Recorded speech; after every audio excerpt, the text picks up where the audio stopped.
اللہ کے نبی صلی اللہ علیہ وسلم کی سیرت طیبہ کا تذکرہ جاری تھا۔ آپ صلی اللہ علیہ وسلم اپنی زوجہ مطہرہ حضرت خدیجہ بنت خویلد رضی اللہ عنہا کے ساتھ جب ورقہ بن نوفل کے پاس آئے اور انہوں نے تمام معاملہ سن کر اس بات کی خبر دی کہ یہ تو وہی فرشتہ معلوم ہوتا ہے جو آپ سے پہلے موسیٰ علیہ السلام پر بھی نازل ہوا، اور کاش میں اس وقت موجود ہوں جس وقت آپ کی قوم آپ کو مکہ سے نکالے گی، تو میں ضرور آپ کا ساتھ دوں گا۔ اس معاملے کے بعد آپ صلی اللہ علیہ وسلم وہاں سے روانہ ہو جاتے ہیں، اور کچھ دن تک اللہ کی طرف سے وحی توقف اختیار کر لیتی ہے، یعنی وحی کا نزول دوسری بار فوراً سے نہیں ہوا، اس میں کچھ وقت لگا، اور اس کی دو حکمتیں ہیں۔ ایک حکمت یہ کہ جو اس کی وجہ سے ایک رعب کی کیفیت تھی وہ تھم جائے، اور دوسری حکمت یہ کہ ایک شوق بھی پیدا ہو جائے کہ اب جو مرحلہ آنے والا ہے اس میں گویا اللہ کی طرف سے ایک پیغام ہوگا اور ایک ذمہ داری سونپی جائے گی، اور پھر اللہ کے دین کی دعوت کا کام شروع کرنا ہے۔ تو یہ دونوں مقاصد کے تحت کچھ وقت کے تحت وحی اس کا نزول متأخر ہو جاتا ہے۔ یہاں ایک بات اہل علم نے ذکر کی ہے کہ ورقہ بن نوفل، جیسے کہ احادیث میں آتا ہے کہ اس کے کچھ ہی دنوں بعد ان کا انتقال ہو جاتا ہے۔ اب دیکھا جائے تو انہوں نے آپ صلی اللہ علیہ وسلم کی نبوت کی تصدیق تو کر لی، بتا دیا کہ آپ اللہ کے نبی ہیں اور آپ پر جو آیا ہے وہ فرشتہ آیا ہے، اور ایک پہلو سے دیکھا جائے تو ابھی آپ صلی اللہ علیہ وسلم نے کوئی شریعت پیش کی ہی نہیں ہے کہ جس کے نتیجے میں وہ آپ صلی اللہ علیہ وسلم کے ماننے والے شمار ہوں۔ لیکن اس بحث کو اللہ کے نبی صلی اللہ علیہ وسلم کی ایک مستند حدیث نے اس کا خاتمہ کر دیا۔ مستدرک حاکم کی روایت ہے، اللہ کے رسول نے فرمایا لا تسبوا ورقہ فإنی رأیت له جنة او جنتین، ورقہ کو برا نہ کہنا، میں نے انہیں ایک جنت میں یا دو جنتوں میں دیکھا۔ کہ اللہ تبارک و تعالی نے اس وقت جو حق کی تصدیق انہوں نے کری اور نبی کریم صلی اللہ علیہ وسلم کے ساتھ جو ماجرا ہوا اس کے بارے میں جو احوال ہیں وہ درست ان کو بتلائے، تو اللہ کی طرف سے ان کو اس کی جزا میں جنت دی گئی۔ اور اللہ تبارک و تعالی جب تک عذاب نہیں دیتا، جب تک رسول نہ آ جائیں، جب تک اگلے پر حجت تمام نہ ہو جائے، تو اس وقت جتنی شریعت تھی اس کی تصدیق انہوں نے کر لی، اسی لیے ان کا شمار اہل نجات میں سے ہوتا ہے، یعنی کہ نجات پانے والوں میں شامل ہے۔ اس کے بعد آپ صلی اللہ علیہ وسلم پر دوسری وحی کی جو کیفیت ہے اس کی صفت کچھ اس طرح سے آتی ہے کہ آپ صلی اللہ علیہ وسلم ایک مرتبہ دوبارہ سے غار حرا کے اطراف میں موجود ہیں، اور آپ اپنے گھر کی طرف جا رہے تھے کہ آپ کو آسمان کی طرف سے کچھ ہلتا ہوا محسوس ہوا۔ آپ نے جب نظر اوپر کی طرف کی تو آپ دیکھتے ہیں کہ جبریل علیہ السلام اپنی اصل کیفیت کے اندر موجود ہیں۔ جبریل علیہ السلام کی اصل کیفیت اس قدر ہیبت والی ہے اور اس قدر ضخیم ہے کہ انسان اگر اس کو تصور کرے تو وہ گھبرا جائے، وہ اس وجہ سے بوکھلاہٹ کا شکار ہو جائے۔ فرمایا آپ صلی اللہ علیہ وسلم نے کہ میں دیکھتا ہوں کہ وہ فرشتہ جو پہلی مرتبہ میرے پاس غار حرا میں وحی لے کر آیا، وہ آسمان میں ایک بہت بڑی جسامت کے ساتھ موجود ہے، اور اتنی بڑی جسامت کہ اللہ کے رسول نے فرمایا وَقَدْ سَدَّ الْأُفُقَ کہ پورا کا پورا آسمان انہوں نے ڈھانپا ہوا تھا۔ ذرا تصور کریں، انسان کے سامنے ایک بڑا سا انسان آ جائے تو ہم اور آپ اکثر حیران ہوتے ہیں اور اس کو بار بار دیکھنے کا دل کرتا ہے کہ کیسے یہ اتنا بڑا سا انسان ہے۔ تو سوچئے کہ ایسی مخلوق کہ جو پورے کے پورے آسمان کو ڈھانپے ہوئے ہو، یہ جبریل علیہ السلام کی وہ خلقت ہے جس پر اللہ تعالیٰ نے انہیں تخلیق کیا۔ اور صحیح بخاری کی حدیث ہے وَلَهُ 600 جناح کہ ان کے 600 پر تھے۔ فرشتوں کے پروں کا ہونا، یہ بات تو قرآن مجید میں بھی موجود ہے۔ سورہ فاطر کے آغاز میں اللہ تعالیٰ نے ذکر فرمایا کہ اللہ تبارک و تعالیٰ کے لیے تمام قسم کی حمد و ثنا ہے، جس نے آسمان و زمینوں کو اس طرح پیدا کیا کہ اس جیسی کوئی مثال نہیں ملتی۔ اور فرمایا اللہ تعالیٰ نے فرشتوں کو ایسا بنایا اولی اجنحہ کہ ان کے پر ہیں۔ کتنے پر ہیں؟ مثنا و ثلاث و رباع، کچھ کے 2 ہیں، کچھ کے 3 ہیں، اور کچھ کے 4 ہیں۔ پھر فرمایا یزید فی الخلق ما یشاء، جتنا چاہتا ہے اللہ تعالیٰ اپنی خلقت میں اضافہ بھی کر لیتا ہے۔ جیسا کہ جبریل علیہ السلام کے ساتھ اللہ تعالیٰ نے اضافہ فرما لیا اور ان کی اصل ہیئت جو ہے وہ اس طرح کی ہے۔ بہرحال انہوں نے آپ صلی اللہ علیہ وسلم کی طرف دیکھا اور مخاطب ہوئے اور کیا کہا، یا محمد انت رسول اللہ وانا جبریل، گویا اسی کی تصدیق کر رہے ہیں جو ورقہ بن نوفل سے سن چکے تھے آپ صلی اللہ علیہ وسلم کہ اے محمد آپ اللہ کے رسول ہیں اور میں جبریل ہوں۔ حدیث میں آتا ہے کہ آپ صلی اللہ علیہ وسلم کے قدم دوبارہ سے لڑکھڑاتے ہیں اور وہ تیزی کے ساتھ دوبارہ اس حالت میں اپنے گھر میں داخل ہوتے ہیں، اور اس بار کے الفاظ ہیں دثرونی دثرونی، کہ میرے اوپر ایک موٹی چادر ڈال دو، میرے اوپر ایک موٹی چادر ڈال دو۔ اس موقع پر اللہ تبارک و تعالیٰ کی طرف سے جس وقت آپ اس کیفیت میں ہیں، دوسری وحی نازل ہوتی ہے، یا ایھا المدثر قم فانذر، اے وہ نبی جو ایک چادر میں لپٹے ہوئے ہیں، یعنی اللہ تبارک و تعالیٰ نے آپ کی وہ صفت کو آپ کا گویا ایک نام کے طور پر آپ کو پکارا، اے نبی جو چادر میں لپٹے ہوئے ہیں، قم فانذر، اٹھیے اور اپنے رب سے لوگوں کو ڈرانا شروع کر دیں۔ تو یہ وہ موقع تھا، اہل علم فرماتے ہیں نبئ باقرأ، اللہ تبارک و تعالیٰ نے نبی کریم صلی اللہ علیہ وسلم کو نبوت دی اقرأ کی وحی کے ساتھ جو غار حرا میں آئی، وَأُرْسِلَ بِالْمُدَّثِّرِ، اور آپ رسول بنائے گئے، یعنی پیغام کو دوسروں تک پہنچانے کی ذمہ داری آپ کو دی گئی، بالمدثر، اس صورت سے یا ایھا المدثر، یہ اللہ کی طرف سے دوسری وحی آئی۔ اب آپ صلی اللہ علیہ وسلم اس موقع پر کیا بات کریں گے، کتنی بات کریں گے، اس کی تفصیلات احادیث میں نہیں ملتی، بس یہ بات ہے کہ اللہ تعالیٰ نے مجھے ایک نبوت کا منصب دیا ہے اور فرشتہ اللہ کا پیغام لے کر آ گیا ہے، اب جو بات مجھ تک آتی جائے گی میں اپنی قوم کو پہنچاتا جاؤں گا۔ آپ صلی اللہ علیہ وسلم کے پیغام لے کر اپنے گھر جاتے ہیں، آپ کی زوجہ مطہرہ حضرت خدیجہ رضی اللہ عنہا جو ویسے ہی آپ کے سچے کردار کی عینی شاہد تھیں اور آپ پر بھرپور اعتماد بھی کیا کرتی، اور ایک بہترین قسم کا آپ کا ان کے ساتھ تعلق تھا، فوراً سے پہلے اس بات کی تصدیق کر لیتی ہیں، گویا کہ وہ منتظر تھیں کہ ایسا عظیم انسان اللہ تبارک و تعالی ان سے کوئی بہت بڑا کام لے گا، لیکن یقیناً کسی کے ذہن میں یہ بات نہیں تھی کہ یہ نبوت کا کام ہوگا۔ سب سے پہلے آپ پر ایمان لے آتی ہیں، اس کے بعد گھروں میں آپ کی بیٹیاں موجود ہیں جو اپنے والد کی نیک سیرت کی عینی گواہ ہیں، وہ بھی آپ پر ایمان لے آتی ہیں۔ سب سے قریب ترین لوگوں میں آپ کے قریب ترین دوست ابو بکر الصدیق عبداللہ بن قحافہ رضی اللہ عنہ ہیں، وہ آپ پر ایمان لے آتے ہیں، اور نوجوان لڑکوں میں اور بچوں میں وہ علی بن ابی طالب رضی اللہ عنہ جو آپ کے گھر میں ہی پرورش پا رہے تھے، وہ آپ پر ایمان لے آتے ہیں۔ اس انداز سے آپ صلی اللہ علیہ وسلم پر یہ قریب ترین لوگ سب سے پہلے ایمان لے آتے ہیں کہ ہم واقعی اس کی تصدیق کرتے ہیں کہ آپ اللہ کے سچے رسول ہیں اور آپ پر جو پیغام اترا ہے وہ اللہ کی طرف سے اترا ہے۔ اس کے بعد وحی کا سلسلہ جاری ہو جاتا ہے، جو تعلیمات اسلام کی آتی جاتی ہیں آپ صلی اللہ علیہ وسلم اپنے قریبی ساتھیوں کو اس کے بارے میں خبر دیتے رہتے ہیں، اور وہ اللہ تعالیٰ کی پہچان حاصل کرتے ہیں، وہ دین حق کی تعلیمات حاصل کرتے ہیں۔ یاد رکھیے یہ بات آپ سنتے رہتے ہیں کہ مکہ مکرمہ میں دو باتیں بہت ضروری ہیں سمجھنا۔ ایک بات کہ پیغام اصل میں کس بات کا رہا تھا، پیغام آ رہا تھا اللہ تبارک و تعالیٰ کی توحید کا۔ مکہ کا جو معاشرہ تھا وہ لادین معاشرہ نہیں تھا، ملحدوں کا معاشرہ نہیں تھا، وہ لوگ جو اللہ کے وجود کے انکاری ہیں، آج کے زمانے میں ہم انہیں ایتھیسٹ کہہ دیتے ہیں، ان کا معاشرہ نہیں تھا، بلکہ اللہ تبارک و تعالیٰ کے وجود کا اقرار کرنے والے، لیکن اللہ تبارک و تعالیٰ کی صحیح پہچان ان کو حاصل نہیں تھی۔ اللہ تبارک و تعالیٰ کی بندگی میں غیر کو شامل کر لیتے، عبادات خالص اللہ کے لیے نہیں کرتے، بلکہ اللہ کے ساتھ ساتھ کچھ مخلوقات کو انہوں نے یہ رتبہ مقام دے رکھا تھا کہ جناب ان کے نام بھی کچھ نہ کچھ عبادات کی جا سکتی ہیں۔ تو ایسے معاشرے کو آپ صلی اللہ علیہ وسلم نے دین کی دعوت دینا شروع کری۔ اس دوران آپ صلی اللہ علیہ وسلم پر آغاز میں جس طرح سے ہمیشہ چلتا آیا ہے کہ انبیاء کرام کے جو فالوور ہوتے ہیں وہ عام طور پہ معاشرے کا مالی اعتبار سے کمزور طبقہ ہوتا ہے۔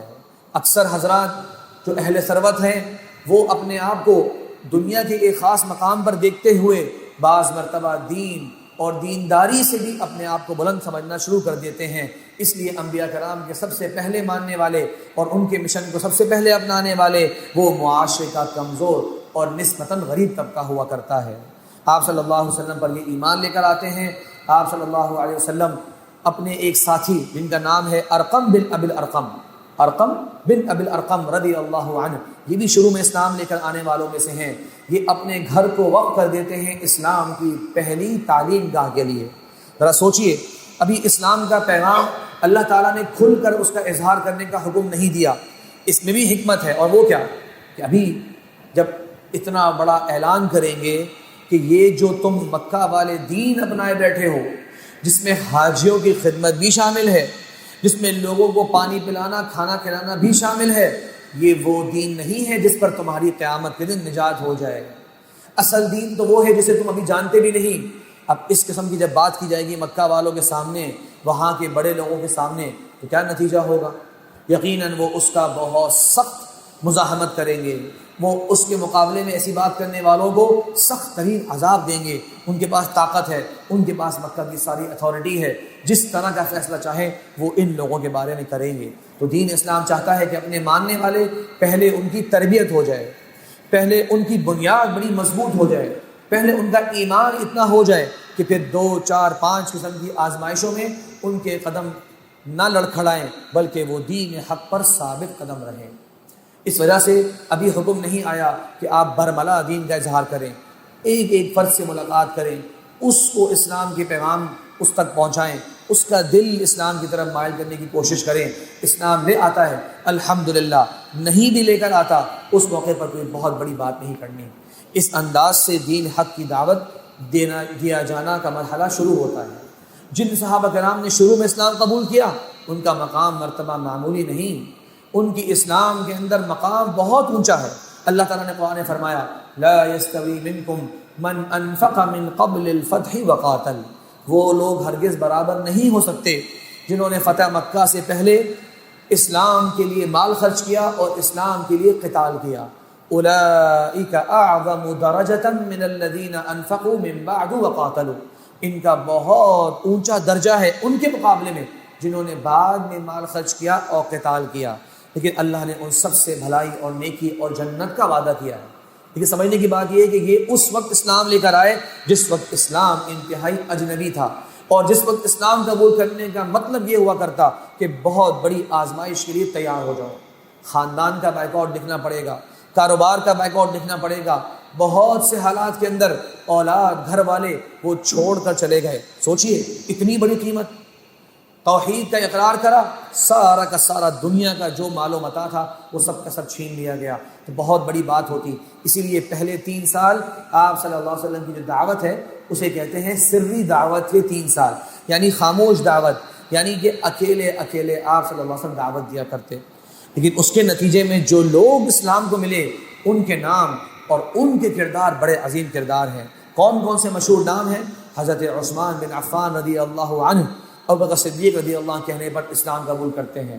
اس کے بعد حضرت طلحہ بن عبید اللہ اسلام قبول کرتے ہیں، سعد بن ابی وقاص اسلام قبول کرتے ہیں، زبیر بن عوام، ابو عبیدہ بن جراح، یہ 10 مبشرہ بالجنہ میں سے 5-6 نام انہوں نے شروع کے وقت میں اسلام قبول کیا۔ ان کے اعمال کی وجہ سے انہیں جنت کی بشارت دی گئی۔ ایسا نہیں ہے کہ کچھ بھی ایسا عمل نہیں کیا اور ایک بہت بڑا رتبہ جو ہے وہ ان کو مل گیا، نہیں، اللہ تبارک و تعالیٰ کی طرف سے یہ خاص انعام ہوا، اس کے نتیجے میں جو قربانیاں انہوں نے اسلام کی خاطر دی، تو یہ لوگ اسلام قبول کر لیتے ہیں۔ اب یاد رکھیے یہ 3 سالوں کے اندر ابھی تک قریش کی طرف سے بہت بڑی مزاحمت شروع نہیں ہوئی۔ یہ سوچنے کی بات ہے، کیوں شروع نہیں ہوئی؟ ابھی تک وہ سمجھے نہیں کہ آپ صلی اللہ علیہ وسلم کی دعوت کی حقیقت کیا ہے۔ کیا مطلب کہ بڑے بڑے جو سردار ہیں جن میں سختی پائی جاتی ہے، ابھی تک ان سے اس طرح سے اسلام کا پیغام ڈسکس ہوا ہی نہیں۔ ابھی ان سے اسلام کی بات کی گئی ہے جن میں کوئی نہ کوئی خیر ہے، جن کے دل میں کوئی نرمی لگتی ہے، جو ذرا بہتر معلوم ہوتے ہیں، اور وہ آہستہ آہستہ اسلام میں داخل بھی ہو رہے ہیں۔ حضرت ارقم رضی اللہ عنہ کے گھر میں جمع ہوتے ہیں، اور جتنی جتنی وحی اترتی جا رہی ہے اتنا اتنا اسلام ایک دوسرے کو سکھاتے اور دین کی تعلیمات ایک دوسرے سے ڈسکس کرتے، اور پھر اس پر عمل کرنے کی بات کی جاتی۔ دیکھا جائے ایک پہلو یہاں یہ بھی ہے کہ دار ارقم اسلام کا پہلا مدرسہ ہے۔ اسلام میں تعلیم کا انتظام اس موقع پر کیا گیا جس وقت تعلیم کے لیے بالکل حالات سازگار ہی نہیں تھے، جس وقت تعلیم کی بات کرنا بالکل منع تھا۔ اس موقع پر آپ صلی اللہ علیہ وسلم نے باقاعدہ ایک درس گاہ کو باقاعدہ تعمیر کیا، اور وہاں پر صحابہ کرام کی تعلیم کا بندوبست کیا۔ کس چیز کی تعلیم؟ کائنات کی سب سے اہم ترین تعلیم۔ انتہائی افسوس کے ساتھ کہنا پڑتا ہے کہ آج ہمارے معاشرے میں، مسلم معاشرے میں، بہت سے باعمل گھرانوں میں یہ تعلیم ایک ثانوی تعلیم کی حیثیت اختیار کر چکی ہے۔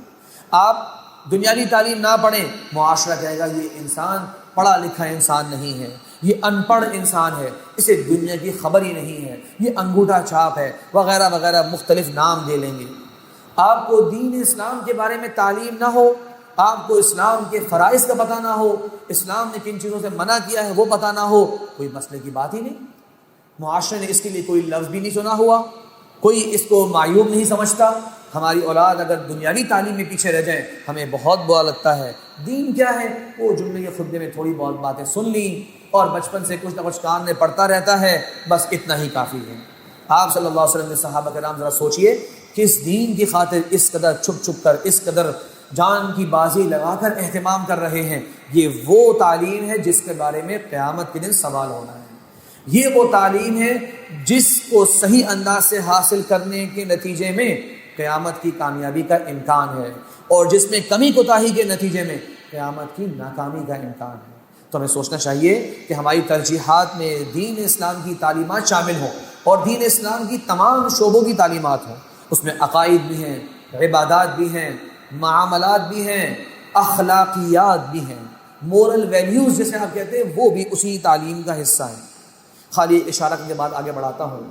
سورۃ المؤمنون، قد افلح المؤمنون، بار بار ہم یہ تلاوت سنتے ہیں، اس میں اللہ تعالیٰ نے ایمان والوں کی صفات بیان کری نا، جو ایمان والے کامیاب ہو جائیں گے ان کی صفات میں اللہ نے یہ بھی ذکر فرمایا کہ وہ اپنی شرمگاہوں کی حفاظت کرتے ہیں، ماں سوائے وہ تعلق جو زوجین کے درمیان ہے، جو اسلام نے جائز قرار دیا۔ اس کا مطلب یہ جو اخلاق جس کی ہم بات کرتے ہیں، ایک بہتر کردار جس کی ہم بات کرتے ہیں، اللہ تعالیٰ نے وہ ایمان والوں کی صفت قرار دیا۔ اس کے بعد کیا فرمایا؟ والذین هم لاماناتهم وعهدهم راعون، وہ لوگ جو امانت دار ہوتے ہیں، اپنے سے جڑی تمام ذمہ داریوں کو بہترین انداز سے پورا کرتے ہیں، یہ ہے امانت دار۔ وعہد، اپنے وعدوں کو پورا کرنے والے۔ سوچیے، امانت داری، سچائی، دیانت داری، وعدوں کا پورا کرنا، اپنی زبان کا پکا ہونا، جو کمٹمنٹ کری اس کو پورا کرنا۔ آج ہماری نظر میں یہ تو کچھ مورل ویلیوز ہیں، یہ تو جناب کچھ اخلاقیات کے درس ہیں۔ یہ اللہ کے قرآن میں ایمان والوں کی جو 6 صفتیں بیان ہوئی ہیں، ان میں سے 3 صفات یہ ہیں جو میں نے ابھی آپ کے سامنے بیان کری۔ تو ضروری ہے کہ ہم اپنے ذہن میں دوبارہ سے جائزہ لیں کہ ایمان ہے کیا اصل میں۔ ہم نے کچھ مخصوص اعمال کو ایمان بنا لیا، اور دوسرے کچھ ایسے آتے ہیں جو انہی کو اصل زندگی بنا دیتے ہیں۔ بالکل اعتدال کے ساتھ عبادات پر بھی توجہ ہو، معاملات کا بھی اہتمام ہو، اخلاقیات پر بھی آپ کا پورا عمل ہو۔ یہ کمپلیٹ پیکج جب ہوگا، یہ ہے بندہ مومن، یہ ہے وہ ایمان جو ہم سے اور آپ سے مطلوب ہے۔ بہرحال بات جاری تھی کہ اللہ کے نبی صلی اللہ علیہ وسلم نے کس انداز سے اپنے ان شروع کے صحابہ کرام کی تربیت فرمائی۔ اب 3 سال پورے ہو جاتے ہیں، مکہ کے لوگ اب تک کوئی بہت بڑی مزاحمت اس لیے نہیں کر رہے کہ ان تک کان میں یہ بات تو پہنچتی تھی، لیکن وہ یہ سمجھتے تھے، یاد کیجیے میں نے ذکر کیا تھا آپ کے سامنے زید بن عمر بن نفیل کا، یہ وہ ایک مکہ کا موحد شخص تھا جو لوگوں کو دین ابراہیم کی طرف بلایا کرتا تھا۔ مکہ کے لوگ سمجھے کہ آپ صلی اللہ علیہ وسلم نے بھی ایسی ہی اصلاحی تحریک شروع کر رکھی ہے کہ لوگوں کو دوبارہ سے ابراہیم علیہ السلام کی دین کی باتیں بتلا رہے ہیں۔ ابھی وہ یہ نہیں سمجھے تھے کہ یہ الگ سے ایک نبی ہے، اور یہ جو دین لے کر آئے ہیں اس کی تعلیمات کی روشنی میں ہم لوگ یعنی مکہ کے لوگ وہ اسلام سے باہر ہیں، وہ شرک کا مرتکب کرنے والے ہیں، ہمیشہ کے لیے ناکام ہیں۔ ابھی تک وہ یہ نہیں سمجھے، اس لیے کوئی بہت بڑی مزاحمت نہیں ہو رہی۔ 3 سال پورے ہوتے ہیں، آپ صلی اللہ علیہ وسلم کو اللہ تعالیٰ حکم دیتے ہیں وَفَصْدَعْ بِمَا تُؤْمَرُ، اب جس بات کا اللہ آپ کو حکم دے رہا ہے فَصْدَعْ، اب اس پر ڈٹ جائیے، اب اس پر اسٹینڈ لینے کا وقت آ گیا۔ وَأَعْرِضْ عَنِ الْمُشْرِكِينَ، اور شرک کرنے والوں سے بالکل دوری اختیار کر لیجئے، اب بائیکاٹ کا وقت بھی آ گیا، اب ان سے راہیں جدا کرنے کا وقت بھی آ گیا۔ اور فرمایا وَأَنذِرْ عَشِيرَتَكَ الْأَقْرَبِينَ، بس ڈرائیے اپنے قریب ترین رشتہ داروں کو سب سے پہلے۔ آپ صلی اللہ علیہ وسلم جبل صفا پر جا کے کھڑے ہوتے ہیں، صبح کا وقت ہے، لوگوں سے کہتے ہیں واہ صباحا واہ صباحا، جملہ ہے عربی زبان میں، اس کا مطلب ہوتا ہے کہ صبح کے وقت میں انسان کسی خطرے سے آگاہ کر رہا ہے اپنی قوم کو۔ سارے کے سارے لوگ جمع ہو جاتے ہیں، بھائی کیا معاملہ ہے، کون ہم پہ حملہ کرنے آ رہا ہے، کون سا دشمن آ گیا؟ آہستہ ایسے جمع ہوتے ہیں. اللہ کے نبی صلی اللہ علیہ وسلم قبیلوں کا نام لے لے کر پکار رہے ہیں, یا بنی مالک, یا بنی فہر, سب کے نام لے کے پکار رہے ہیں, جلدی سے آ جاؤ. ہر قبیلہ آ جاتا ہے, جو نہیں پہنچ پاتا وہ اپنا نمائندہ بھیج دیتا ہے. آپ صلی اللہ علیہ وسلم ان سے گفتگو کرتے ہیں, فرماتے ہیں اے لوگوں ذرا یہ بتاؤ کہ اگر میں تمہارے سامنے اس وقت یہ کہوں کہ اس پہاڑ کے پیچھے سے ایک دشمن تم پر حملہ آور ہونے کے لیے تیار بیٹھا ہے, کیا تم میری بات کی تصدیق کرو گے؟ سب کے سب ایک آواز ہو کے کہتے ہیں کیوں نہیں, ضرور آپ کی بات کی تصدیق کریں گے. ما عہدنا علیک کذبا قط, ہم نے آج تک آپ کو جھوٹ بولتے نہیں دیکھا. یہ وہ کردار ہے. ذرا سوچئے 40 سال اور نبوت کے 3 سال, 43 ایئرز آپ صلی اللہ علیہ وسلم ان لوگوں میں ہیں, اور لوگ کہہ رہے ہیں آج تک ہم نے آپ کو کبھی بھی کسی بھی معاملے کے اندر جھوٹ بولتے جب دیکھا ہی نہیں, تو کیوں آپ کی اس بات کی تصدیق نہیں کریں گے کہ دشمن پیچھے سے آ رہا ہے؟ آپ صلی اللہ علیہ وسلم نے دیکھا کہ جب سب کے سب ان کی سچائی کی گواہی دے رہے ہیں کہ دنیا کے معاملے میں آج تک اس نبی نے جھوٹ نہیں بولا, تو اب نبی کریم صلی اللہ علیہ وسلم اللہ کی بات ان کو بتاتے ہیں اور کہتے ہیں فَإِنِّي نَذِيرٌ لَكُمْ بَيْنَ يَدَيْ عَذَابٍ شَدِيدٍ, پس میں تمہیں کسی دشمن سے نہیں ڈرا رہا, بلکہ میں اپنے سامنے تمہارے سامنے ایک بہت بڑا عذاب آنے والا ہے, تمہیں اس سے ڈراتا ہوں. قولوا لا الہ الا اللہ تفلحوا, کہہ دو نہیں ہے کوئی معبود برحق مگر اللہ تبارک و تعالی, تم ہمیشہ ہمیشہ کے لیے کامیاب ہو جاؤ گے. اب جب یہ بات کہی, عرب لوگ تھے, کلمے کا مطلب سمجھتے تھے. آج ہمارے یہاں اس کی بھی غفلت ہے, کلمے کا صحیح تصور ہمارے ذہن میں نہیں ہے. ہم سمجھتے ہیں کلمے کا مطلب ہے کہ خالق صرف اللہ تعالیٰ ہے, مالک صرف اللہ تعالیٰ ہے, ہوتا صرف اللہ سے ہے, غیر سے ہوتا نہیں. یہ محدود تصورات ہیں کلمے کے. کلمے کا درست معنی مفہوم یہ ہے کہ عبادت کے لائق صرف اور صرف اللہ تبارک و تعالیٰ کی ذات ہے. کیونکہ وہ عرب تھے, وہ یہ بات سمجھ گئے. اس کا مطلب یہ ہے کہ جتنے ہمارے اللہ, العزا, المنات, یہ سب کے سب کو مائنس کرنے کی بات کر رہے ہیں. آپ صلی اللہ علیہ وسلم اس طرف دعوت دے رہے ہیں. ابو لہب جو کہ آپ کا چچا ہے, ابو لہب اس کی کنیت ہے, اس کی خوبصورتی کی وجہ سے, لال سرخ رنگ ہونے کی وجہ سے اسے لوگ ابو لہب کہتے, ورنہ اس کا نام عبد العزا تھا. عزا ایک جھوٹا معبود, اس کا غلام, یہ نام بھی باقاعدہ اسی نام سے رکھا کرتے تھے وہ اپنے جھوٹے معبودوں کے, اتنا ان کا رتبہ تھا ان کے دلوں میں. تو کھڑا ہو کے کہتا ہے تبا لک سائر الیوم اما جمعتنا الا لہذا, بربادی ہو تمہارے لیے پورے کے پورے دن, تم نے ہمیں اس کام کے لیے جمع کیا. اللہ تبارک و تعالیٰ نے نبی کریم صلی اللہ علیہ وسلم کا دفاع کرتے ہوئے, آپ کا حوصلہ بڑھاتے ہوئے قرآن مجید میں وہ آیات نازل فرما دی جو قیامت تک کے لیے پڑھی جائیں گی. تبت یدا ابی لہب وتب, بلکہ بربادی ہو ابو لہب کی اور ہاتھ ٹوٹے ابو لہب کے. ما اغنا عنہ مالہ وما کسب, جو اس نے مال کمایا اور جو زندگی بھر کی اسے کمائی ہے وہ اس کے کسی کام نہیں آنے والا. سیصلی نارا ذات لہب, ان قریب دہکتے ہوئے شعلوں والی آگ میں یہ ڈالا جائے گا. وامرأتہ, اور اس کی بیوی, حمالۃ الحطب, اس کی بیوی کا نام بھی اس کی خوبصورتی کی وجہ سے ام جمیل مشہور تھا, ام جمیل. حمالۃ الحطب, جو لکڑیوں کا ڈھیر اٹھا کر چلا کرتی تھی. اس کی 2 تعبیرات ہیں, یہ کہ وہ لکڑیاں کاٹ کر روزانہ لے کر آیا کرتی تھی, ایک معنی یہ کیا گیا, اور ایک معنی یہ کہ وہ کانٹے آپ صلی اللہ علیہ وسلم کی راہوں میں بچھا دیا کرتی, آپ کو تکلیف دیا کرتی. اللہ نے فرمایا فی جیدہا حبل من مسد, اس کے گلے کے اندر آگ کا ہار ڈالا جائے گا. یہاں 2 باتیں اچھی طرح سمجھ لیں. ایک بات کہ اللہ تعالیٰ کا کلام سچا ہے, اللہ کا دین سچا ہے. سوچئے ابھی دین اسلام کی علانیہ دعوت کا آغاز ہوا, اور قرآن مجید میں ابو لہب کا جو خاتمہ ہوگا اور قیامت کے دن جو اس کے حال ہوگا وہ ذکر ہو گیا. یعنی آپ صلی اللہ علیہ وسلم کے جو لائے ہوئے کلام کو اگر جھوٹا ثابت کرنا ہوتا تو ابو لہب ایک دن اسلام کا جھوٹ موٹ دعویٰ کر دیتا, کہتا دیکھو قرآن میں کہہ رہا ہے کہ میں جہنم میں داخل ہوں گا, دیکھو میں تو اسلام لے آیا ہوں.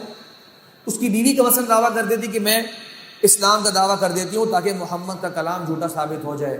دونوں میں سے کچھ بھی نہیں ہوا, یہ دونوں کفر کے سردار رہے اور کفر پر ہی ان کا خاتمہ ہوا. یہ ہے اللہ کا کلام اور اس کا سچا ہونا. اور اس موقع پر اللہ تبارک و تعالیٰ نے انہی الفاظ سے اپنے نبی کا دفاع فرمایا جو برے الفاظ ابو لہب نے آپ صلی اللہ علیہ وسلم کے لیے کہے تھے. بہرحال اس کے بعد مسلمانوں پر ایک سخت تکلیف کا دور شروع ہوتا ہے. اب معلوم ہو گیا کہ یہ محمد صلی اللہ علیہ وسلم کے ساتھی جو تھے, جو یہ یہاں وہاں نظر آتے تھے, یہ ایک اور دین کے ماننے والے ہیں, اور اس دین کا مطلب یہ ہے کہ یہ توحید کا دین ہے، اور ہمارا جو مکہ والا دین ہے یہ اس کے دشمن ہیں، یہ اس کے خلاف کام کرنے والے ہیں۔ اس کے بعد اہل ایمان پر جو سخت ترین آزمائشیں شروع ہوتی ہیں اس کا دور شروع ہوتا ہے انشاءاللہ۔ مکہ مکرمہ میں اس کے بعد اہل ایمان نے کن حالات کا سامنا کیا، اللہ نے موقع دیا تو آئندہ جمعے میں اس تعلق سے بات کریں گے۔ اقول قولی ھذا واستغفر اللہ لی ولکم ولسائر المسلمین من کل ذنب وخطیئہ فاستغفروہ انہ ھو الغفور الرحیم۔